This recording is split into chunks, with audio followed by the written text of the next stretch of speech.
जब से परियंका ने छोटू और ढोलू को खाई में गिराया था और झूठ बोला था, तब से छोटू और ढोलू इंतकाम की आग में जल रहे थे।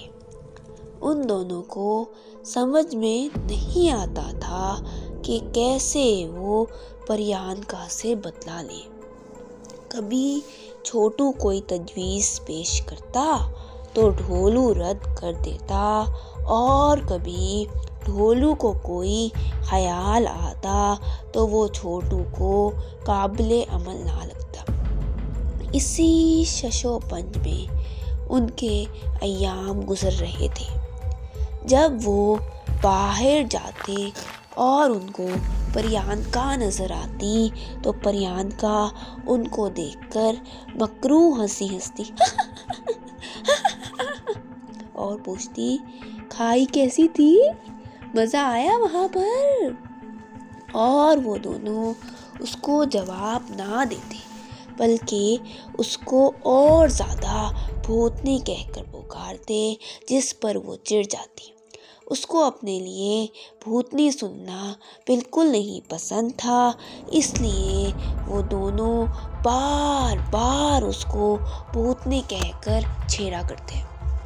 एक दिन ऐसे ही वो दोनों इंतकाम लेने का सोच रहे थे कि छोटू को ख्याल आया और उसने ढोलू से कहा, यार ढोलू, बात सुनो, बब्बन चचा हमारे अच्छे दोस्त हैं। अगर हम उनको परियंका की कारस्तानी बताएंगे तो परियंका को अच्छी खासी दांत पड़ेगी। हाँ, ख्याल अच्छा है, लेकिन हमने उससे बदला भी तो लेना है ना। हाँ, लेकिन ऐसे बदला लेना है कि सांप भी मर जाए और लाठी भी ना टूटे। हाँ, तुम ठीक कहते हो, चलो अभी तो चलो बब्बन के पास। फिर वो दोनों घर से निकल आए और बब्बन की दुकान की तरफ रवाना हुए। थोड़ी ही देर बाद वो बब्बन के पास जा पहुंचे। बब्बन ने पूछा, क्या हाल है भाई ट्विंस, कैसे हो? छोटू और ढोलू ने कहा, हम ठीक हैं। बब्बन ने पूछा, कहाँ गायब हो गए थे 2 दिनों से? हाँ सच, तुम लोग खाई में गिर गए थे ना, दद्दू ने बताया था। ज्यादा चोट तो नहीं आई? छोटू ने कहा, नहीं, शुक्र है ज्यादा गहरी खाई नहीं थी। वैसे गिरे कैसे थे? बब्बन ने जलेबियां कढ़ाई से निकालते हुए पूछा। छोटू और ढोलू ने एक दूसरे को देखा और सोचा कि यही अच्छा वक्त है, अभी बब्बन को बता देते हैं। फिर छोटू ने कहना शुरू किया, बब्बन चचा, एक बात बताऊं, बुरा तो नहीं मानेंगे ना? पता नहीं परियंका को हमसे कोई मसला है। उस दिन वो हमें खेलने के लिए बुला के गई थी, फिर हमारे साथ खेलते खेलते हमें खाई के करीब ले गई, जिसको पत्तों से ढका हुआ था। फिर हम खाई में गिर गए। तुम दोनों को कैसे यकीन है कि परियंका ने खाई ढकी थी और वो ही तुम दोनों को वहां तक लेकर गई थी? हो सकता है उसको भी ना मालूम हो कि यहाँ खाई है। हमें इस तरह यकीन है क्योंकि जब हम खाई में गिर गए थे तो उसने ऊपर से झांक कर हम दोनों को मुंह चढ़ाया था, और जब दद्दू ने परेशान होके पूछा कि हम दोनों कहाँ हैं तो उसने दद्दू से भी झूठ बोला था। उसने कहा था, नहीं, वो दोनों बहुत देर पहले कहीं और चले गए थे, मेरे साथ तो नहीं खेल रहे थे। अच्छा, मैं पता करता हूँ उसका। छोटू और ढोलू बन के बोले, नहीं नहीं बब्बन चचा, आप उसको डांटिएगा नहीं, ये ना हो वो हमसे और ज़्यादा नाराज़ हो जाए और फिर कोई और शरारत कर बैठे। तुम लोग फिक्र ना करो। फिर बब्बन ने उस दिन उनको मुफ्त की जलेबियाँ भी बहुत आराम से दे दी और उन दोनों से माजरत भी की। छोटू और ढोलू वहाँ से निकल आए तो रास्ते में ढोलू ने छोटू से कहा, यार छोटू, अपने तो सीने में ठंड पड़ गई है। हाँ यार। वो दोनों हंसते हुए जा रहे थे कि दारोगा रास्ते में मिल गया।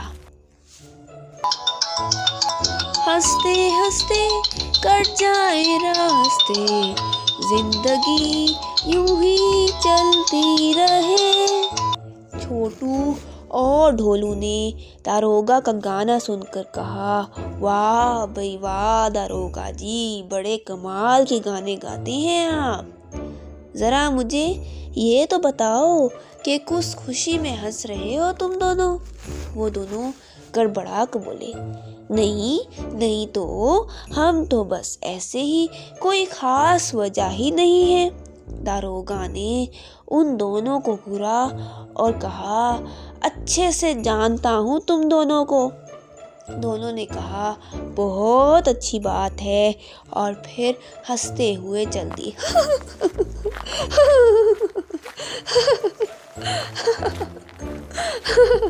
अगले दिन उन दोनों ने परियानका का रुस्सा हुआ मुंह देखा तो बहुत खुश हुए, लेकिन परियानका को भिनक भी नहीं पड़ने दी कि बब्बन को ये सारी बात उन्होंने बताई है।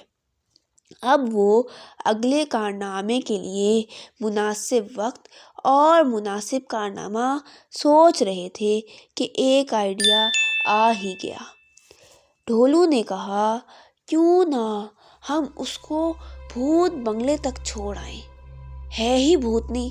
छोटू उसकी बात सुनकर हंसने लगा। फिर पूछा, कैसे? अब ये कैसे सोचना तुम्हारा काम है छोटू। अच्छा जी। फिर वो दोनों अपना अपना दिमाग चलाने लगे। ऐसा करते हैं, हम दोनों जाकर उससे दोस्ती करते हैं, चंद दिन उसके साथ खेलें कूदेंगे, फिर उसको भूत बंगले के बारे में बताएंगे। वो एडवेंचरस है, खुद ही भूत बंगले की सैर करना चाहेगी, लेकिन हम उसका साथ नहीं देंगे। क्या ख्याल है? हाँ, अच्छा ख्याल है। यूं हम पर कोई शक भी नहीं करेगा। और एक ख्याल भी आ रहा है मुझे। वो क्या? वो ये कि हम भी भूत बंगला जाएंगे और उसको वहाँ पर भूत बनकर डराएंगे। ओह नहीं यार, ऐसे हम पकड़े जा सकते हैं। फिर क्या करें? बस उसको रास्ता बता देंगे, खुद ही जाके देखती रहेगी। अच्छा बाबा। अगले दिन वो दोनों सुबह सुबह उठे, स्कूल गए और स्कूल से वापस आते साथ ही खाना खाने के बाद फौरन ही बाहर की राह ली। आज उन्होंने आराम भी ना किया। बाहर आकर उन्होंने बंसी के घर जाकर परियानका को बुलाया। बंसी ने उसको भेज दिया और अपनी बेटी के ख्याल में छोटू और ढोलू को नसीहत की कि बच्चों, मिलकर खेलना और लड़ाई ना करना मेरी परियानका से। फिर छोटू और ढोलू ने पहले अपने प्लान के मुताबिक परियानका के साथ हाथ मिलाए और उसको सॉरी बोला। सॉरी परियानका, आज से हम दोनों तुमको भूतनी नहीं बोलेंगे। प्रियंका ने उनको कहा, नहीं भाइयों, सॉरी तो मुझे करनी चाहिए, आप लोग तो बस छेड़ते थे, मैंने ऐसे ही आप लोगों को खाई में गिराया और तंग किया, सॉरी भाइयों। छोटू और ढोलू बोले, नहीं नहीं, सॉरी की क्या बात है, कोई बात नहीं। फिर उन सब ने खेलना शुरू किया। जल्द ही उसमें लल्ला और छुटकी भी शामिल हो गए। काफ़ी देर वो सब खेलते रहे। इस तरह बहुत सारे दिन गुजरते गए। उन सबको साथ खेलने में बहुत मज़ा आता था। इन्हीं खेल कूद के दिनों में एक दिन छोटू और ढोलू ने प्रियंका को भूत बंगले के बारे में बताया और उसकी ऐसे ऐसे औसाफ बयान किए कि बस, और ये भी कहा कि हमने देखा हुआ है और हमें तो बिल्कुल भी नहीं डर लगता वगैरह। प्रियंका ने उनसे कहा, मैं भी जाऊंगी देखने, तुम लोग चलोगे मेरे साथ? छोटू ने कहा, नहीं प्रियंका, ना जाना, तुमको डर लगेगा। प्रियंका ने कहा, नहीं तो मैं तो ज़रूर जाऊंगी, तुमने चलना है तो चलो। वो दोनों मिस्कीन सूरत बनाकर बोले, नहीं, हमारे दद्दू ने हमें मना किया हुआ है। तुम तो हो ही डरपोक, देखना मैं जाऊंगी और अकेले जाऊंगी, बहुत मज़ा आएगा। छोटू ने कहा, अच्छा, जैसे तुम्हारी मर्जी, फिर हमें कुछ ना कहना। नहीं कहती। शाम को जब वो दोनों घर आए तो बहुत खुश थे क्योंकि उनकी चाल कामयाब हो गई थी। प्रियंका शाम को अंधेरे में निकली और उसने अपने घर वालों को भी कुछ ना बताया और अकेली ही उस बंगले तक जा पहुंची। वहां पहुंचकर उसने कुछ अजीबोगरीब सी आवाज़ें सुनी, लेकिन उसने परवाह ना की और आगे बढ़ती चली गई। यकदम उसको डर लगना शुरू हो गया और डर के मारे वो वापस घूमी, लेकिन उसके घर का रास्ता ही उसको भूल गया। खौफ के मारे वो रोने लगी।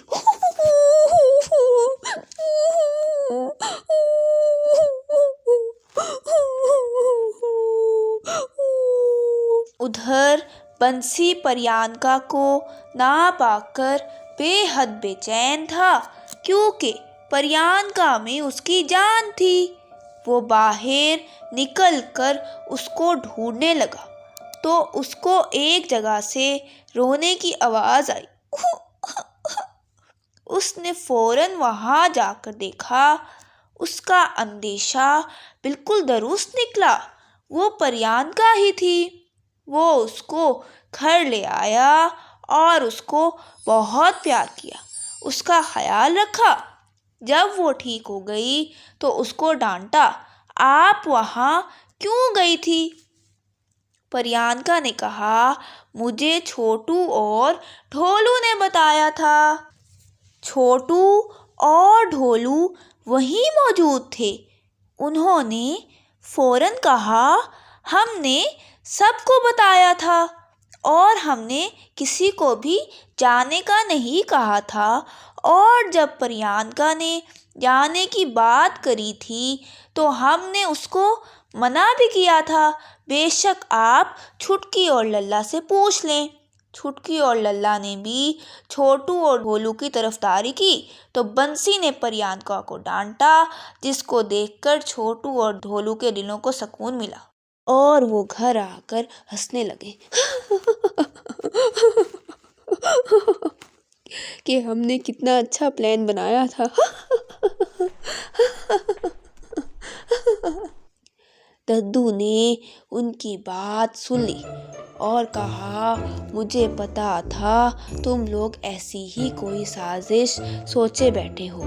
फिर दद्दू ने उनको थोड़ा सा डांटा और फिर प्यार से समझाया कि अच्छे बच्चे ऐसे नहीं करते। उन दोनों ने आइंदा ऐसी शरारत करने से तौबा कर ली।